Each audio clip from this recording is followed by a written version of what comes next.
Nous allons lire le livre de Genèse, chapitre 49, à partir du verset 8 jusqu'au verset 10.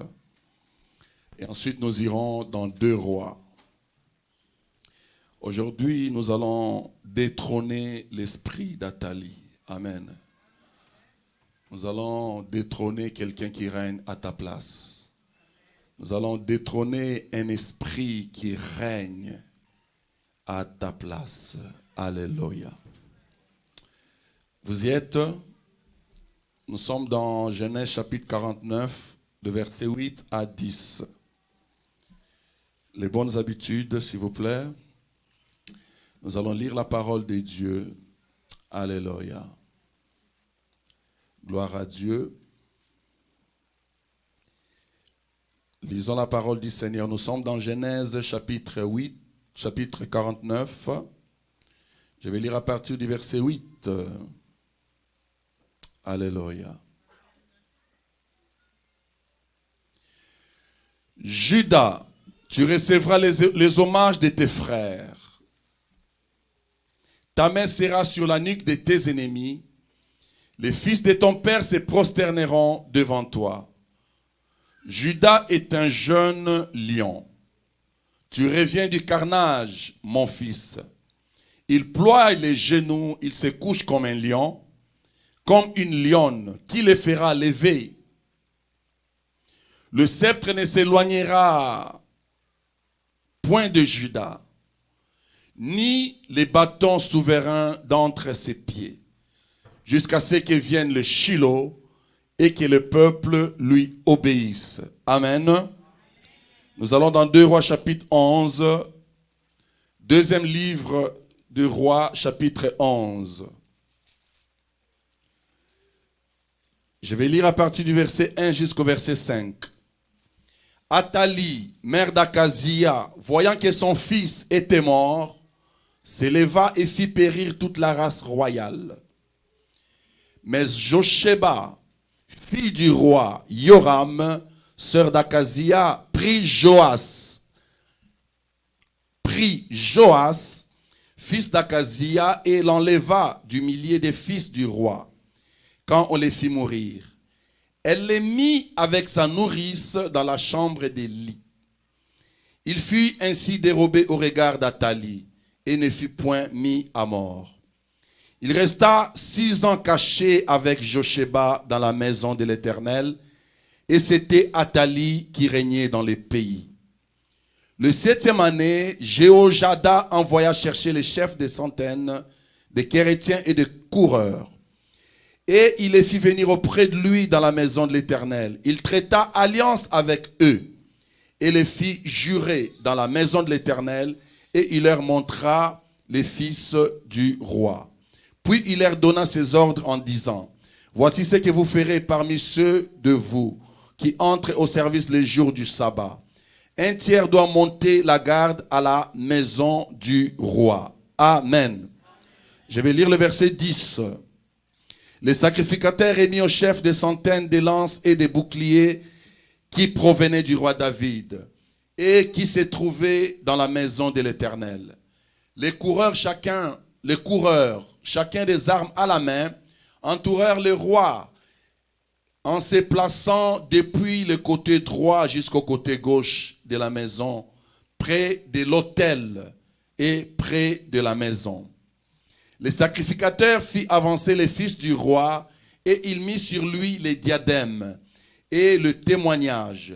Ils l'établirent roi, éloignirent, et frappant les mains, ils dirent: vive le roi. Le verset 19, s'il vous plaît. Il prit les chefs des centaines des Kérétiens et des coureurs, et tout le peuple du pays, et ils firent descendre les rois de la maison de l'Éternel. Et ils entrèrent dans la maison du roi par le chemin de la porte de coureurs. Et Joas s'assit sur le trône des rois. Tout le peuple du pays se réjouissait, et la ville était tranquille. On avait fait mourir Athalie par l'épée dans la maison du roi. Joas avait 7 ans lorsqu'il devint roi. parole de l'Éternel. Nous pouvons nous asseoir. Merci beaucoup. J'ai béni le Seigneur pour la présence de tout un chacun. Et je crois fermement que Dieu va bénir une personne à travers cette parole. Comme vous l'avez noté dans le texte, on est en train de parler des rois. Alléluia. Et je crois qu'il y a quelqu'un qui appartient à la race royale dans cette salle. Je crois qu'il y a un prince et une princesse qui est dans cette salle. Et si tu ne le crois pas, moi je le crois à ta place. Tu es un prince de Dieu, tu es une princesse de Dieu. Et qu'on le veuille ou non, tu régneras. Pourquoi tu dois régner? Parce que cela se trouve dans ton ADN. Amen. Nous sommes des vainqueurs et l'échec ne fait pas partie de notre famille. La Bible dit, on vous fera la guerre, mais on ne vous vaincra pas. Amen. Nous venons de lire deux textes. En fait, le thème, c'est « Détrônons Athalie ». Amen. Déstabilisons l'esprit d'Athalie. Aujourd'hui, cet esprit-là qui t'empêche d'atteindre ta destinée doit être détrôné. Cet esprit qui te bloque, amen, doit être détrôné. Je vais commencer par les textes de Genèse, parce que c'est là que se trouve la promesse. Il y a un vieux, il est arrivé à la fin de ses jours, c'est un père de famille, il a 12 enfants et une fille. Et en Israël, c'était des enfants, disons des fils qui avaient un peu de la valeur ou de l'importance. Ce n'est pas que les filles n'avaient pas de la valeur, mais ils n'étaient pas vraiment considérés aux temps anciens. Raison pour laquelle nous devons vraiment bénir Jésus, glorifier Jésus, parce qu'il a donné de la valeur aussi à nos sœurs. Amen. Et ce père veut bénir ses enfants. Il est vieux, mais il a une parole prophétique.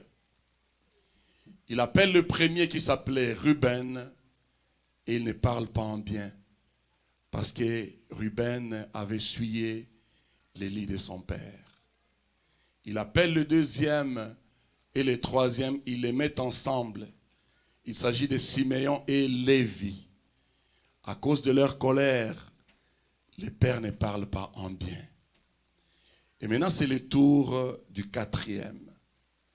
Et le quatrième s'appelait Judas. La bénédiction qui devait descendre sur le premier, sur le deuxième et sur le troisième, Dieu va les déverser sur Judas. J'aime cette bénédiction. Alors que Judas était peut-être sans forme, nul, mais papa Jacob voyait ce que Judas allait devenir. Et là, il ne parle pas de Judas juste comme une personne, mais c'est plutôt toute une descendance. Et là, il est en train de bénir la descendance de Judas. Il dit, Judas, tu recevras des hommages de tes frères. Comme pour dire, tes frères vont te célébrer. Tes frères vont t'acclamer. Chaque fois qu'ils te verront, Judas, ils te célébreront. Ta nuque sera ta main sera sur la nuque de tes ennemis. Comme pour dire, tu auras toujours la victoire. Alléluia. Et les fils de ton père se prosterneront sur toi. Il dit des bonnes paroles sur Judas. Il dit, Judas, c'est un jeune lion. Il revient du carnage. Raison pour laquelle on appelle même Jésus le lion de la tribu de Judas. Il dit, le sceptre, c'est-à-dire la royauté, ne s'éloignera pas de Judas jusqu'à ce que vienne le Shiloh. En fait, Judas va recevoir une promesse, une prophétie qui est celle de régner, de la royauté. Et l'histoire de la Bible nous enseigne que le premier roi en Israël était, aidez-moi, c'était? Qui était le roi, le premier roi? Saul, merci papa. Et Saul faisait partie de la tribu de Benjamin. Pratiquement, ce n'est pas la tribu qui devait avoir la royauté. Et ensuite viendra David, l'homme selon le cœur de Dieu. Et la prophétie va s'accomplir en David. Et Dieu va faire une promesse à David. Je crois que c'est dans 2 Samuel chapitre 7 au verset 14. Dieu dira, je bénirai ta descendance. La royauté, c'est la royauté que tu as sera éternelle.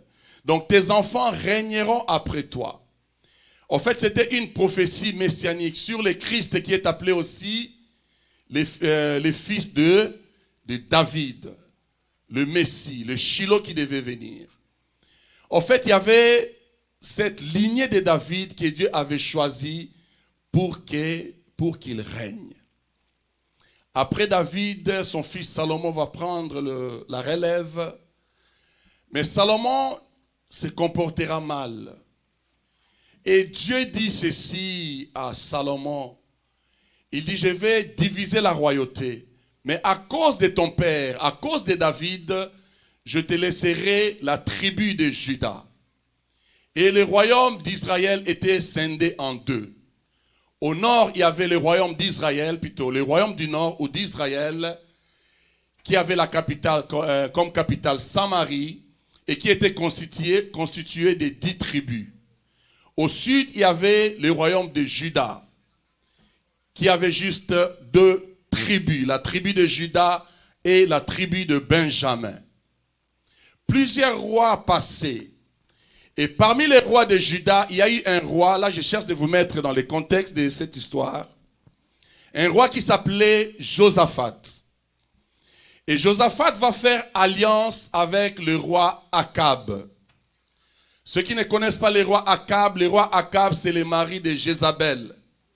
Je crois que les chrétiens connaissent beaucoup plus Jézabel qu'Akab. Amen. Et Akab et Jézabel auront une fille qui s'appelait Athalie, une adoratrice de Baal. Une femme qui avait pris la sémence de sa mère, qui au fait de loin, elle enviait la royauté de Juda. Et de son côté, Josaphat, au lieu de continuer à marcher avec son Dieu correctement, le fils de Josaphat qui s'appelait Yoram va faire alliance avec la famille d'Akab. Ils disent, ok, à cause de notre alliance, nous allons marier nos 2 enfants. Alléluia. On va marier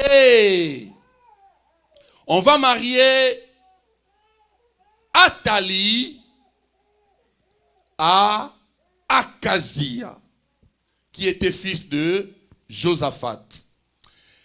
Bien-aimés dans le Seigneur, attention aux alliances.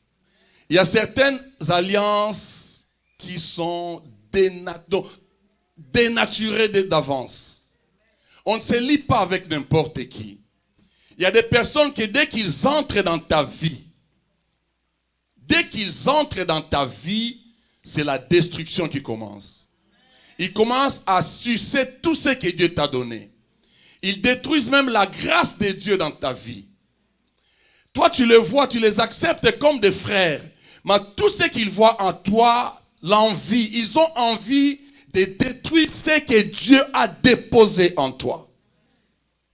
Ils veulent détruire la royauté, la descendance de David. Et cette femme Athalie était du genre, un intrus. Donc elle était là, mère reine. Elle ne pouvait pas régner parce que personne n'avait parlé de la royauté dans sa tribu. C'était une adoratrice de Baal. Elle ne faisait même pas part de l'alliance de Dieu. Mais elle s'est liée avec une famille qui avait des promesses de Dieu. Les descendants de David. Son mari s'appelait Akazia. Et à un certain moment, Akazia sera tué. Et maintenant, cette femme reste seule. Elle est la mère. Et en principe, quand Akazia meurt, c'est les fils d'Akazia qui doivent régner. Maintenant, regardez cette sorcière, qu'est-ce qu'elle va faire? C'est là que nous sommes au verset chapitre 11 Athalie, mère d'Akazia, voyant que son fils était mort, se leva et fit périr toute la race royale. Quelle méchanceté! Une grand-mère qui tue ses petits-enfants juste à cause du pouvoir. Bien-aimés, je vous dirai une chose. L'homme aime le pouvoir. L'homme aime le pouvoir. Même toi, tu me regardes et dis, hey, pasteur, moi, je n'aime pas le pouvoir. Tu aimes ça. Alléluia. L'homme veut, au fait, le pouvoir, c'est juste la capacité de contrôler certaines situations. Cette femme dit, moi, je veux contrôler le royaume. Il regarde les fils héritiers. Il dit, je vais commencer par les tuer. Il va commencer les premiers. Il tue tout le monde. La Bible dit, mais. Dis à ton voisin, mais. Ce que j'aime de Dieu, il y a toujours les mais. Parce que les mais de Dieu, ça contredit tout ce que le diable veut faire dans ta vie. Il a tué tout le monde, mais j'aime la grâce. Alléluia. J'aime la grâce. Alors qu'il tuait, au fait, si cette femme arrivait à tuer aussi Joas, ça veut dire qu'on aurait un problème. Même Jésus n'allait pas venir. Parce que c'est toute la race, la descendance de David qui allait être exterminée. Ah, bien-aimé, ce qui compte dans ta vie, c'est la promesse. Tant que tu as la promesse, tant qu'il y a la prophétie sur ta vie, même si on détruit toute ta famille, il y aura un mais. Lorsqu'ils arriveront chez toi, la grâce de Dieu brillera. Alléluia. J'aime la grâce. Parce que la grâce, c'est l'investissement de Dieu sur ta vie. Ah, la grâce t'amènera quelque part. Ils ont tué tout le monde, mais... Et ce qui me surprend dans cette histoire, c'est le bébé qui sera épargné. Ce matin, j'aimerais parler à un bébé. Ce matin, j'aimerais parler à une faible plante. Quelqu'un que les gens cherchent à écraser, lorsqu'il te regarde, il dit, hey, il ne compte rien. C'est un bébé. Il n'a rien. Mais c'est à toi que Dieu veut parler ce matin. J'aimerais parler à un bébé Joas. Alléluia. Ce qu'ils ignoraient, la grâce regardait les bébés. La grâce considérait les bébés. Les grands frères capotent. Les cousins capotent. L'autre grand frère, tout le monde sont morts. Mais les bébés Joas. Alléluia. Moi, j'aime la grâce de Dieu. La grâce de Dieu ne permettra pas que tu meurs. La grâce de Dieu, c'est l'investissement de Dieu sur ta vie. La grâce de Dieu, c'est le clin d'œil de Dieu. Oh, le jour que tu as rencontré la grâce, c'est le jour que Dieu t'a fait un clin d'œil. Comme pour dire, je marcherai avec toi. Je serai avec toi. Je ne t'abandonnerai pas. Alléluia. Le problème, c'est que la grâce va te garantir l'accomplissement des promesses. Là où ta foi n'arrivera pas, la grâce prendra la relève. La grâce t'amènera là où il y a des promesses. Ah, tu ne mourras pas. Que 1000 tombent à ton côté et 10 000 à ta droite, tu ne mourras pas. Pourquoi tu ne mourras pas? À cause de la promesse. Tu fais partie d'une tribu. Tu fais partie d'une race. Ce n'est pas n'importe quelle race, c'est la race royale. Alléluia. Est-ce que je parle à quelqu'un ce matin? Ma prière est que la grâce te localise. Alléluia. Suis-moi bien, je t'amène quelque part. Elle avait sa tante qui s'appelait Josheba. Aujourd'hui, nous allons parler des noms. Et le mot Josheba signifie l'Éternel a juré. L'Éternel a juré dans la vie de quelqu'un que tu ne mourras pas. J'aime le jurement de Dieu. J'aime le serment de Dieu. Il a juré que cette promesse s'accomplira. Il a juré que tu y arriveras. La Bible dit, la promesse est pour un temps déjà fixée par Dieu. Même si elle tarde, toi attends-la. Attends-la seulement, elle s'accomplira. Pourquoi elle s'accomplira? Parce que ton Dieu a juré. Ce que j'aime de Dieu, lorsqu'il a voulu jurer, il a regardé à gauche, il a regardé à droite. Il cherchait un nom, mais il n'a pas trouvé un nom plus grand que lui. Alors Dieu va engager son nom. Et il dira, je le jure par moi-même, je te bénirai. La promesse s'accomplira. Alléluia. La grâce de Dieu.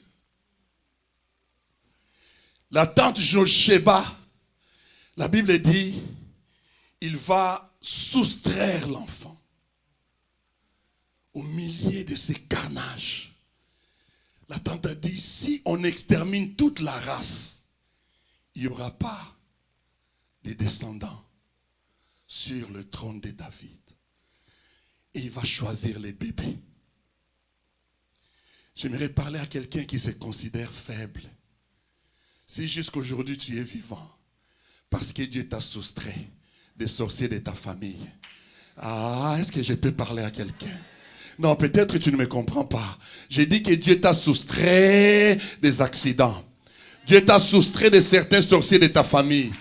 Dieu t'a amené dans un parcours où tu ne comprenais pas. Tu regardais les gens mourir. Mais toi, la grâce t'avait tellement localisé. Dieu t'a soustrait. J'aimerais te dire, l'esprit d'Athalie ne te tuera pas. Athalie ne te tuera pas. Pourquoi? Parce que Dieu m'a soustrait de la sorcellerie de Bayombe. Il m'a soustrait de la sorcellerie de, je ne sais pas, de Haïti. Il t'a soustrait. Voilà pourquoi lorsqu'il te cherche, il ne trouve pas. Parce que Dieu t'a déjà soustrait. Dis à ton voisin, on m'a soustrait. Ah, je suis mis de côté. Je suis mis à part. Lorsqu'il me cherche la nuit, il ne me trouve pas. Pourquoi il ne me trouve pas? Parce que la grâce m'a soustrait. Alléluia. Ah, tu ne mourras pas. Tu verras tes enfants. Tu verras les enfants de tes enfants. Tu verras les enfants des enfants de tes enfants. Tu verras les enfants des enfants des enfants des enfants de tes enfants. Ah, laisse-moi te bénir ce matin. Est-ce que je peux avancer? Ah, j'ai envie de prêcher ce matin. Est-ce que je peux avancer? Alléluia. Que la grâce de Dieu te localise. Mais ce que j'aime de ces dieux-là, les personnes qui combattent l'esprit d'Athalie, Dieu le cache. La Bible dit, on va soustraire les bébés et on va les cacher pendant 6 ans dans la maison de l'Éternel. Hey, je ne suis pas caché n'importe où. Je suis caché à l'autel. Hey, je régnerai. Le trône est à l'extérieur. Mais ce qu'ils ignorent, celui qui est assis sur le trône, il n'a pas de couronne et il n'a pas d'alliance. Moi, je suis à l'autel. Et je ne sais pas, non, je suis en train de monter. Je vois que les gens ne me comprennent pas. Écoute-moi bien, bien-aimé dans le Seigneur. On va cacher cet enfant dans le temple, dans la maison du lit. Un bébé comme Jaéden. On a tué je ne sais pas qui et on les cache dans la maison du lit, dans le temple. Qu'est-ce que le bébé va manger? Dans le temple, il n'y a pas de lait. Dans le temple, il n'y a pas de lait maternel. Il n'y a pas de biberon. Alléluia.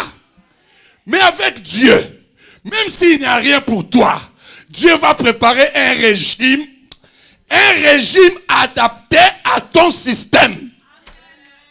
Ça, c'est le Dieu que je prêche. Le bébé est caché. Et la Bible dit pendant 6 ans. Les jours passaient. Les bébés étaient dans les temples. Dans les temples, il n'y a que des sacrificateurs. Dans les temples, il n'y a pas du lait, mais on mange la viande. Dans les temples, parce que les temples, ils mangent les restes des sacrifices. Lorsqu'on offre un animal, c'est ce qu'on donne. Tout le monde doit manger. Mais même les bébés entrent dans les régimes des sacrificateurs. J'aimerais dire à quelqu'un, tu es un sacrificateur. Raison pour laquelle il y a un temps pour boire du lait, mais il y a un temps pour la nourriture solide. Ce qui compte, le fait que Dieu t'a caché, Dieu est en train de te préparer pour ta royauté. Ah, vraiment. Est-ce qu'il y a quelqu'un qui me comprend? Alléluia. Au fait, c'est la spécialité de Dieu. Si tu as une mission avec Dieu, sache qu'il doit te cacher. Voilà pourquoi il cachera David dans la forêt. Parce qu'il savait qu'un jour, il sera roi. La Bible dit, le bébé Moïse sera caché parce qu'il était beau. Sa mère le cacha pendant 3 mois. C'est la spécialité de Dieu. Laisse que Dieu te cache. Personne ne te connaît. Dieu t'a. Ah, personne ne parle de toi. Dieu t'a. Hey, dans ta page Facebook, il n'y a pas de j'aime. Dieu t'a caché. J'aime la spécialité de Dieu. Lorsqu'il te cache, il te prépare. Il t'amène quelque part. Sois seulement tranquille. Je suis caché par... Hey, hey, bien-aimé, Dieu t'a caché. C'est ça le Dieu que nous prêchons. Il n'est pas un homme pour mentir, ni un fils de l'homme pour se repentir. Il n'a jamais menti. Et il n'apprendra pas les mensonges avec ton histoire. Même si tu ne vois rien, comprends seulement, je suis caché. Et la Bible dit, notre vie est cachée en Christ. Lorsque Christ qui est notre vie apparaîtra, toi aussi tu... Ah, il est en train de te former pour la royauté. Dieu t'a caché. Sois tranquille. Il t'a caché. Bien-aimé, quand Dieu te cache, reste caché. Parce que tu risques de mourir. Parce qu'il sait, en ce moment, c'est Athalie qui règne à l'extérieur. Laisse Dieu te cacher. Plusieurs sont sortis avant le temps. Alors que Athalie régnait encore. Erreur.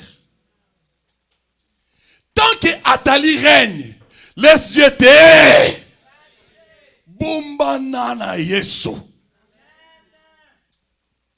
Mais ton temps arrive. Les années passées, le bébé a appris à gâtonner. Le bébé va apprendre à marcher. Mais il était toujours caché. Derrière, il y avait sa grand-mère qui régnait. Sa grand-mère percevait les impôts. Sa grand-mère pouvait faire tout ce qu'elle voulait. Mais le bébé était caché. Alors que c'est lui qui était le roi. Bien-aimé dans le Seigneur, n'envie pas ceux qui sont à l'extérieur. Alléluia. Si tu as une promesse de Dieu, attends la promesse de Dieu. Même s'il te cache dans un temple où tu ne comprends rien, attends la promesse de Dieu.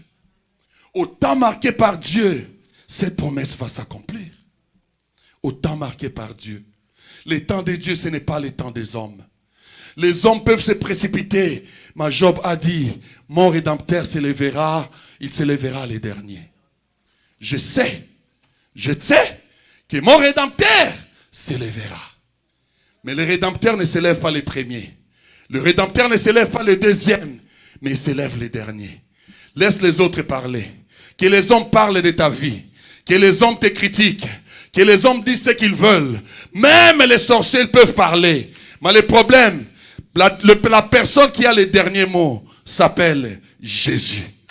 Et lorsqu'il s'élève, ce qu'il dit, c'est ce qui se fera. Laisse-le parler. Laisse-le t'écraser. Laisse-les te critiquer. Mais ceux qui ignorent que tu es Joas. Vous savez ce que Joas, le mot Joas signifie? Joas signifie don de Dieu. Ah, il y a quelqu'un qui a un don de Dieu dans cette salle. Si tu es un don de Dieu, tu es destiné à bénir plusieurs. Tu ne vas pas bénir une personne, mais Dieu fera de toi une source de bénédiction.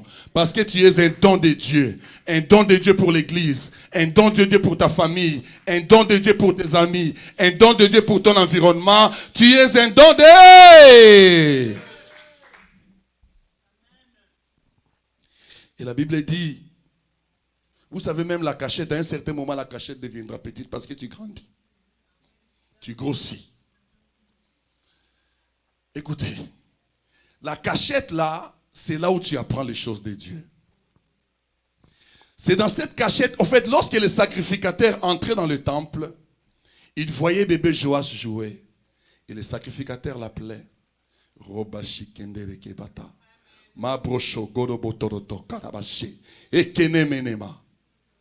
Les sacrificateurs parlaient sur l'enfant. Les sacrificateurs priaient sur l'enfant. Les sacrificateurs, en fait, personne ne le savait, mais seulement les sacrificateurs. Et à cette époque-là, les souverains sacrificateurs s'appelaient Jéhojada. J'aime le nom de la Bible. Alléluia. Et le nom Jéhojada signifie connu par Dieu. Et écoutez, le problème, ce n'est pas la personne qui prie pour toi.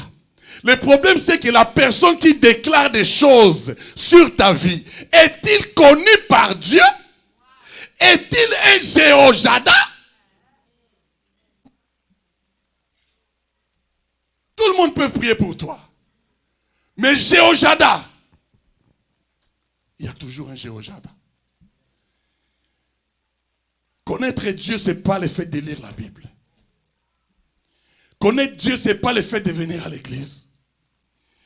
La Bible dit, et Joseph connut Marie. Et il eut un enfant. Est-ce que l'église est là avec moi? Il y a connaissance et connaissance. Amen. Il a connu, mais cette connaissance a fait en sorte qu'il y ait une sémence. Et ensuite, la sémence a produit. C'est de cette connaissance dont je parle. C'est-à-dire une connaissance intime. Ce n'est plus le temps de dire, oh, tu sais, moi j'ai une relation avec Dieu. Non. C'est le temps de Yada, de Jéhojada, c'est-à-dire de l'intimité. Et Jéhojada connaît les mystères qui cachent l'alliance. Jéhojada sait que Athalie qui règne est illégitime. Il a le pouvoir, mais il n'a pas l'autorité. Il ne peut pas régner. Mais la personne qui doit régner à sa place, le roi légitime, c'est cet enfant. Alléluia. Et la Bible dit, après 7 ans, j'aime 7. Le chiffre 7, c'est aussi le chiffre du repos. Le chiffre 7, c'est le 7e jour. Vous savez ce que Dieu a fait le 7e jour? Lorsque vous lisez la Bible dans Genèse chapitre 2, je crois dans les 2 ou 3 premiers versets, la Bible dit, et Dieu se reposa il sanctifia le 7e jour et il est béni. Amen. Est-ce que vous savez que l'une des raisons que Jésus a été crucifié, c'est parce qu'il faisait des miracles le 7e jour, le jour du sabbat? J'aimerais dire à quelqu'un, ton 7e jour a sonné. Ouais, ton 7e jour a sonné. Ah non, je croyais que je parlais à quelqu'un. Ouais, tu vas entrer dans le repos. Tu as trop souffert, tu as trop pleuré, mais Dieu veut t'accorder le repos. Voilà pourquoi il a envoyé Jéhojada. Et la Bible dit, Jéhojada va provoquer une réunion. Il va appeler les anciens. Et il va leur montrer l'alliance. Et il dira, c'est cet enfant qui est le roi. Et ils présentèrent l'enfant aux anciens. Ma prière, que Dieu te présente à des bonnes personnes. Oh, Yeshua! Que Dieu te présente à des bonnes personnes. Des personnes qui vont croire en toi. Des personnes qui vont croire à tes capacités. Même si tu n'as rien, mais il voit quelque chose en toi. Souvent, on nous regarde avec les yeux des hommes. Si tu regardes avec les yeux humains, tu ne vas rien voir. Il était bébé. Mais quand Jéhoiada le présente, tout le monde va le considérer comme leur roi. Et la Bible dit, ils vont former une ceinture autour du roi pour le protéger. Il n'était pas encore roi. Il était dans le temple, mais il avait la protection. Ah, je ne sais pas, est-ce que je peux parler? Écoutez, bien-aimé, c'est toi qui ignores, mais il y a des anges autour de toi. Tu te poses des questions, il y a des anges autour de toi. Pourquoi? Parce que tu es sous la grâce de Dieu. Tu n'as pas encore touché la couronne. Mais à cause de la grâce de Dieu, Dieu a mis des anges autour de toi.